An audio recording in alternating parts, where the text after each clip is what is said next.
La nuit est tombée depuis longtemps. Dans une petite chambre aux murs ternis par le temps, une seule lueur vacille, celle d'une bougie posée sur une table usée. L'air est lourd, presque suffocant, comme si l'ombre elle-même pesait sur le cœur de celui qui s'y tient. Il est là, seul, assis sur une chaise grinçante. Son souffle est court, ses mains tremblent. Ses yeux fixent le vide, mais dans ce silence profond, un écho invisible résonne. C'est un verset, répété, comme une voix qui traverse l'obscurité. Celui qui est en vous est plus grand que celui qui est dans le monde. 1 Jean 4h4. Mais ce soir, ces mots sonnent comme un défi. Car autour de lui, les ténèbres semblent vivantes, prêtes à l'engloutir. Il serre ses poings. Une pensée traverse son esprit, brutale, et si je n'étais pas assez fort? Le sol lui paraît fragile, comme s'il pouvait s'effondrer sous ses pieds. Chaque craquement de bois, chaque souffle du vent contre la fenêtre devient une menace invisible. Dans la pénombre, il croit entendre un murmure. Un rire étouffé. Quelque chose rôde. Le combat n'est pas dehors. Le combat est en lui. Son cœur s'accélère. Il ferme les yeux, et aussitôt des images surgissent. Ses péchés passés. Ses promesses brisées. Ses prières étouffées par le doute. Un vertige l'envahit. Il sent le poids d'une question qui le transperce. Si Dieu t'appelait ce soir, que trouverait-il dans ton cœur? Un silence de plomb. Puis une larme glisse sur sa joue. Il voudrait fuir, mais il n'y a nulle part où courir. La chambre n'est plus une chambre. Elle est devenue une arène. Et cette nuit, c'est son âme qui est en jeu. Il se lève d'un bond, marche à pas rapides, comme pour échapper à l'angoisse. Mais elle le suit, s'accroche à lui comme une ombre collée à sa peau. Sa respiration devient haletante. Il tombe à genoux, ses mains frappant le sol froid. Alors, dans ce chaos intérieur, une autre voix s'élève. Non plus celle du doute, mais celle du souvenir. Celle de son enfance, quand sa mère murmurait ces mots au chevet de son lit. Le Seigneur est ma lumière et mon salut, de qui aurais-je peur? Psaume 27, 1. Cette phrase s'impose comme une épée dans la nuit. Elle fend les ténèbres de son esprit. Ses lèvres la répètent, d'abord en tremblant, puis avec force. Le Seigneur est ma lumière et mon salut, de qui aurais-je peur? L'air change. La pièce n'a pas bougé, mais l'atmosphère n'est plus la même. La peur est toujours là, mais quelque chose de plus grand s'éveille. Il se souvient de ces hommes qui, il y a des siècles, ont tenu ferme alors que tous les condamnaient. Saint Jean Chrysostome, banni et persécuté, mais proclamant encore « Nul ne peut me faire de mal si je ne le veux pas ». Saint Augustin, confessant avec des larmes « Nos cœurs sont sans repos tant qu'ils ne reposent en toi ». Leurs voix rejoignent la sienne. C'est comme si, dans cette chambre solitaire, il n'était plus seul. Une armée invisible se tient autour de lui. Mais le combat n'est pas terminé. Car une autre question frappe à sa conscience, brutale comme un coup. Que feras-tu de ta peur? La laisseras-tu te consumer, ou la laisseras-tu forger ta foi? Ses doigts se crispent sur le plancher. Son front s'écrase contre le bois. Une lutte intérieure déchire son âme. Mais plus il répète les paroles de l'Écriture, plus la peur recule. Pas à pas. Souffle après souffle. Comme si chaque mot était un marteau frappant sur l'enclume de son cœur. Un silence surnaturel envahit la pièce. Et dans ce silence, il comprend. La foi n'est pas l'absence de peur, c'est le choix de tenir debout malgré elle. Ainsi parle le Seigneur. Je t'ai placé entre la vie et la mort, entre la bénédiction et la malédiction. Choisis donc la vie, afin que tu vives, toi et ta descendance. Deutéronome 30, 19. Mais beaucoup ferment leurs oreilles. Ils se bouchent les yeux et endurcissent leur cœur. Ils marchent dans l'ombre en se croyant libres, mais leurs pas les mènent vers l'abîme. Écoute, homme. Écoute, femme. Car voici ce que dit le Dieu Tout-Puissant.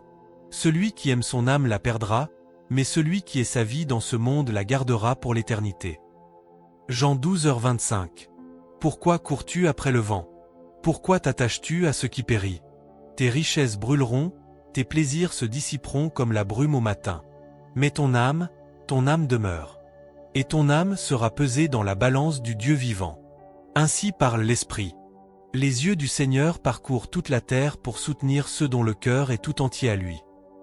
2 Chroniques 16h9. Mais toi, où est ton cœur? Est-il partagé? Est-il consumé par les idoles modernes, l'orgueil, l'orgie, la vanité?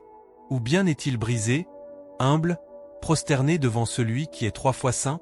Le Seigneur dit encore: Je connais tes œuvres. Tu n'es ni froid ni bouillant. Que n'es-tu froid ou bouillant? Ainsi, parce que tu es tiède, et que tu n'es ni froid ni bouillant, je vais te vomir de ma bouche. Apocalypse 3, 15-16. Tremble, peuple insensé, car le jugement commence par la maison de Dieu. Et si les justes sont à peine sauvés, que deviendront les impies? L'Esprit du Seigneur se lève et avertit. Malheur à ceux qui appellent le mal bien et le bien mal, qui changent les ténèbres en lumière et la lumière en ténèbres. Ésaïe 5h20. Regarde autour de toi. Les nations se moquent de la vérité. Les dirigeants vendent la justice pour un prix. Les hommes célèbrent l'iniquité et persécutent la sainteté. Ne vois-tu pas les signes? Le mal croît, l'amour se refroidit, et la terre gémit sous le poids du péché. Mais voici ce que dit le Seigneur. Le ciel et la terre passeront, mais mes paroles ne passeront jamais. Matthieu 24h35. Tu ne pourras pas dire: Je ne savais pas. Tu ne pourras pas te cacher derrière tes excuses. Car la parole a été annoncée. Le message a retenti. Et l'Esprit frappe à la porte de ton cœur. Écoute, toi qui vacilles entre 2 chemins. Car le Seigneur t'interpelle. J'ai mis devant toi le feu et l'eau. Étends ta main vers ce que tu désires. Siracide 15h16. Si tu tends ta main vers le feu du péché, tu seras consumé.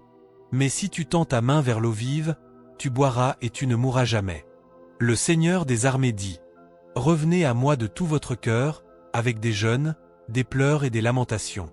Déchirez vos cœurs et non vos vêtements. Joël 2, 12-13. Il n'attend pas tes rides vides. Il n'attend pas tes prières mécaniques. Il attend un cœur brisé, une âme repentante, des larmes vraies. Car le temps est court. L'heure vient, et elle est déjà là, où les morts entendront la voix du Fils de Dieu, et ceux qui l'auront entendu vivront. Jean 5h25. Mais toi, l'entendras-tu? Ou détourneras-tu ton visage, encore une fois, pour poursuivre tes vanités? Ainsi parle le Seigneur. Veillez, car vous ne savez ni le jour ni l'heure. Matthieu 25, 13. La trompette sonnera, les tombeaux s'ouvriront, et chacun sera jugé selon ses œuvres. Aucun masque ne pourra cacher la vérité. Chaque pensée secrète sera dévoilée comme à la lumière du soleil. Alors je te demande, au nom du Très-Haut. Index revers pointant vers la droite blanc, si Dieu t'appelait aujourd'hui, que trouverait-il dans ton cœur? Index revers pointant vers la droite blanc, es-tu prêt à perdre le monde entier pour sauver ton âme? Index revers pointant vers la droite blanc, ou seras-tu de ceux dont il est écrit: Ils ont aimé les ténèbres plus que la lumière? Jean 3h19. Le Seigneur parle encore, et sa voix retentit comme le tonnerre. Celui qui a des oreilles, qu'il entende ce que l'Esprit dit aux églises. Apocalypse 2h7. Ferme les yeux un instant. Écoute ton souffle. Sens les battements de ton cœur. Et demande-toi, pourquoi as-tu encore peur du silence? Quand tout bruit s'éteint, quand ton téléphone est éteint, quand plus personne ne t'écrit, quand la nuit tombe et que la chambre se vide, qu'est-ce qu'il reste? Toi. Toi seul, et ta conscience. Et ta conscience, parfois, murmure plus fort que 1000 voix. Elle te rappelle ce que tu voudrais oublier. Elle t'accuse, elle te juge, elle t'interpelle. Tu souris le jour, mais que fais-tu la nuit quand tes larmes coulent et que personne ne les voit? Tu montres de la force, mais que fais-tu quand tes faiblesses remontent, quand les fantômes de ton passé reviennent cogner à la porte de ton esprit? Que caches-tu dans ton cœur que personne ne connaît? Est-ce une habitude secrète? Est-ce une faute dont tu as honte? Est-ce un mensonge qui te ronge? Tu dis que tu crois. Mais crois-tu vraiment? Tu pries, mais est-ce de tout ton cœur, ou juste des mots jetés au vent? Tu dis que tu es libre. Mais pourquoi as-tu encore peur de mourir? Arrête. N'esquive pas. Regarde en toi-même. Et ose poser cette question. Index revers pointant vers la droite blanc, si Dieu me demandait des comptes ce soir, qu'est-ce que je lui présenterais? Un silence lourd envahit ton esprit. Peut-être que tu détournes ton regard, peut-être que tu te dis: demain je changerai, demain je prierai, demain je serai fidèle. Mais qui t'a promis un demain? Chaque battement de ton cœur est un compte à rebours. Chaque souffle peut être le dernier. Et si ton souffle s'arrêtait cette nuit? Et si, en fermant les yeux, tu ne les ouvrais plus jamais? Est-ce que ton âme serait prête? Ou bien tremblerait-elle, nue, devant le trône du juge éternel? Car il est réservé aux hommes de mourir une seule fois, après quoi vient le jugement. Hébreux 9h27. Tu le sais. Tu l'as déjà entendu. Mais pourquoi continues-tu à vivre comme si la mort n'existait pas? Regarde tes mains. Combien de fois ont-elles saisi le mal? Regarde tes yeux. Combien de fois ont-ils contemplé ce qui détruit ton âme? Regarde tes lèvres. Combien de fois ont-elles prononcé des paroles qui blessent, qui trahissent, qui mentent? Alors demande-toi, si ces mains, ces yeux, ces lèvres, devaient être jugés aujourd'hui, qu'en serait-il? La vérité, c'est que tu as peur. Tu as peur de cette question, peur de cette confrontation, peur de ce miroir. Et pourtant, c'est ce miroir que Dieu te tend. Le cœur est tortueux par-dessus tout, et il est méchant, qui peut le connaître? Moi, l'Éternel, j'éprouve le cœur, je sonde les reins. Jérémie 17, 9-10. Il n'y a pas d'échappatoire. Tu peux tromper les autres. Tu peux même te tromper toi-même. Mais tu ne peux pas tromper Dieu. Alors je te demande, jusqu'à quand continueras-tu à fuir? Jusqu'à quand feras-tu semblant? Jusqu'à quand joueras-tu à paraître fort, alors que ton âme est fragile et brisée? Tu penses peut-être, je ne suis pas si mauvais. Il y a pire que moi. Mais est-ce devant les hommes que tu seras jugé, ou devant celui dont les yeux sont comme une flamme de feu? Apocalypse 1h14. Songe à ce moment, le ciel s'ouvre, la lumière envahit tout, et ton âme est mise à nu. Aucun masque, aucune excuse. Juste toi, et Dieu. Que restera-t-il? Ta maison? Non. Ton argent? Non. Tes plaisirs passagers? Non. Rien de tout cela ne traversera la mort. Il ne restera qu'une chose, la vérité de ton cœur. Alors ose te poser cette question une fois encore. Index revers pointant vers la droite blanc, es-tu prêt à tout perdre, pour sauver ton âme? Et si la réponse est non, pourquoi attendre encore? Pourquoi risquer l'éternité pour quelques instants de confort? Pourquoi choisir l'ombre, quand la lumière t'appelle? Ta peur peut être ton ennemi, ou ton salut. Elle peut t'emprisonner, ou t'ouvrir les yeux. Tout dépend de ce que tu en fais. Le monde visible n'est qu'un voile fragile.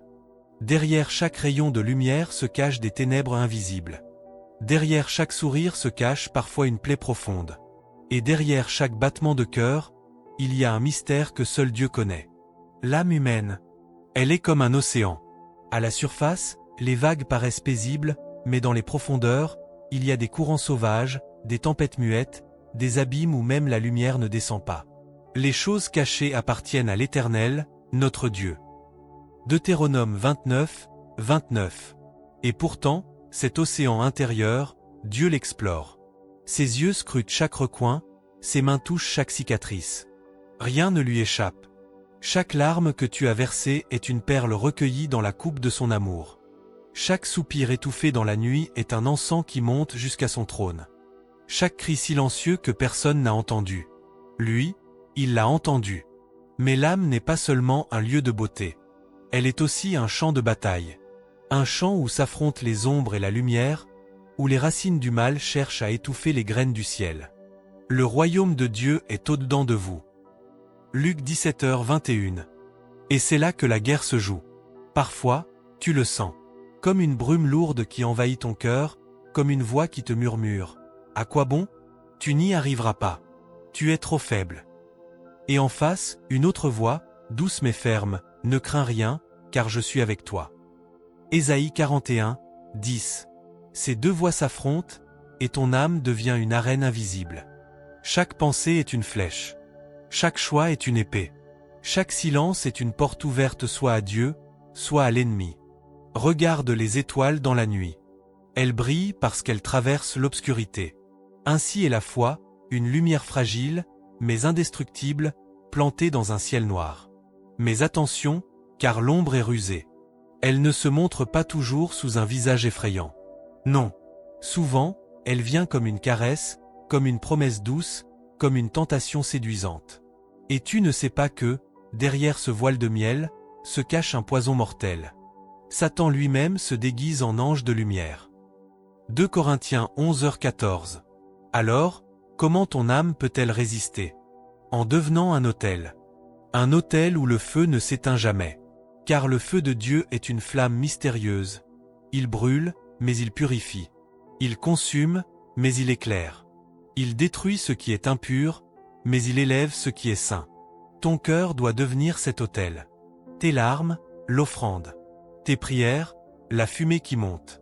Ta foi, l'étincelle qui entretient la flamme. Alors, même dans la nuit la plus obscure, ton âme brillera comme une lampe que rien ne peut éteindre.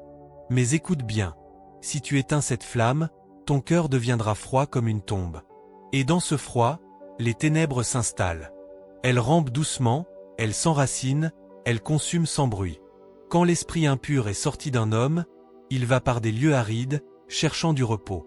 Et s'il ne trouve point, il revient. Matthieu 12, 43-44. Comprends-tu? L'ombre revient toujours si la lumière n'est pas entretenue. Alors je te pose une question. Index revers pointant vers la droite blanc dans ton âme, y a-t-il un feu qui brûle, ou un froid qui s'installe? Ferme les yeux encore une fois. Imagine ton cœur comme une chambre intérieure. Que vois-tu en y entrant? Est-ce une salle illuminée par une lampe vive, ou bien est-ce une pièce sombre, couverte de poussière, où les toiles d'araignée du péché recouvrent les murs? Car ce que tu vois là, c'est ce que Dieu voit aussi. Et si ce que tu vois te fait peur, alors n'oublie pas. La peur est le premier pas vers le réveil. Réveille-toi, toi qui dors, relève-toi d'entre les morts, et Christ t'éclairera. Éphésiens 5h14. Ton âme n'est pas un désert condamné. Elle peut devenir un jardin. Ton cœur n'est pas une tombe éternelle. Il peut devenir une source. Ton passé n'est pas une prison fermée.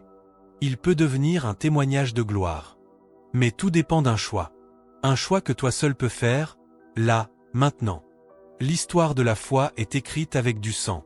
Pas seulement avec de l'encre, pas seulement avec des mots, mais avec des vies données, des âmes brûlées de courage, des corps livrés à la mort plutôt que de renier le nom au-dessus de tout nom. Souviens-toi des premiers siècles. Les amphithéâtres de Rome résonnaient des cris des foules. On ouvrait les portes, et les fauves surgissaient, affamés. Et là, au centre de l'arène, des hommes et des femmes, les mains levées vers le ciel, les lèvres priant doucement. Père, pardonne-leur, car ils ne savent pas ce qu'ils font. Luc 23h34. On leur offrait la vie en échange d'un seul mot, renier. Mais ils répondaient par le silence ou par un chant. Et ce chant couvrait les rugissements des lions. Polycarpe, vieillard de Smyrne, mené devant les flammes, déclara: Voilà 86 ans que je sers le Christ, et il ne m'a fait aucun mal. Comment pourrais-je blasphémer mon roi qui m'a sauvé? Et le feu fut allumé, mais son âme brûlait déjà d'un feu plus grand que celui des hommes. Souviens-toi des apôtres. Pierre crucifié la tête en bas. Jacques, décapité par l'épée. Jean, exilé sur une île solitaire, mais recevant la vision de l'agneau glorieux. Il n'avait pas peur. Pourquoi? Parce qu'il savait que la mort n'était qu'un passage. Leur ennemi n'était pas Rome, ni César, ni le glaive. Leur ennemi, c'était l'ombre invisible qui voulait étouffer la lumière. Et leur arme? Ce n'était pas le fer. Ce n'était pas le bouclier. Leur arme, c'était la foi. Ils l'ont vaincu à cause du sang de l'agneau et à cause de la parole de leur témoignage, et ils n'ont pas aimé leur vie jusqu'à craindre la mort. Apocalypse 12h11. Regarde l'histoire. Regarde les catacombes de Rome. Les fresques encore visibles témoignent de cette foi inébranlable. On y voit le bon pasteur, portant ses brebis, tracé à la hâte par des mains tremblantes, mais croyantes. Chaque génération a eu ses guerriers. Pas des guerriers de chair, mais des guerriers d'esprit. Martin Luther, se tenant debout face à un empire spirituel corrompu, déclarant « Me voici, je ne puis faire autrement. Que Dieu me vienne en aide. » Dietrich Bonhoeffer, pasteur en prison, écrivant « La grâce qui ne coûte rien est une grâce mortelle.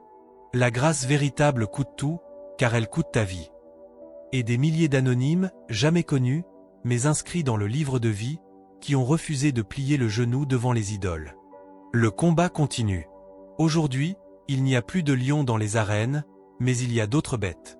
La peur de perdre son confort. La honte de proclamer sa foi. L'orgueil qui murmure « Tu n'as pas besoin de Dieu ».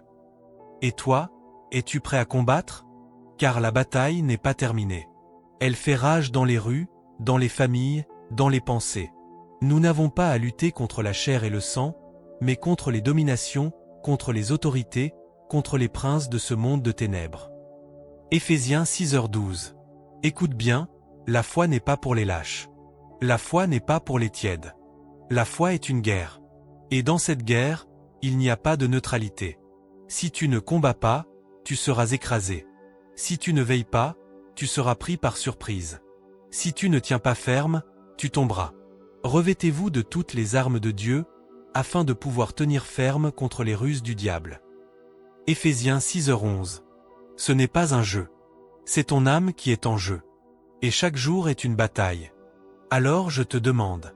Index revers pointant vers la droite blanc quand viendra l'épreuve, seras-tu prêt à dire non au monde pour dire oui à Christ? Index revers pointant vers la droite blanc quand viendra la nuit, seras-tu encore debout? Index revers pointant vers la droite blanc et si le choix se présentait aujourd'hui, vivre sans Dieu ou mourir avec lui, quel camp choisirais-tu? Le sang des martyrs crie encore depuis la terre. Il te rappelle que tu n'es pas seul.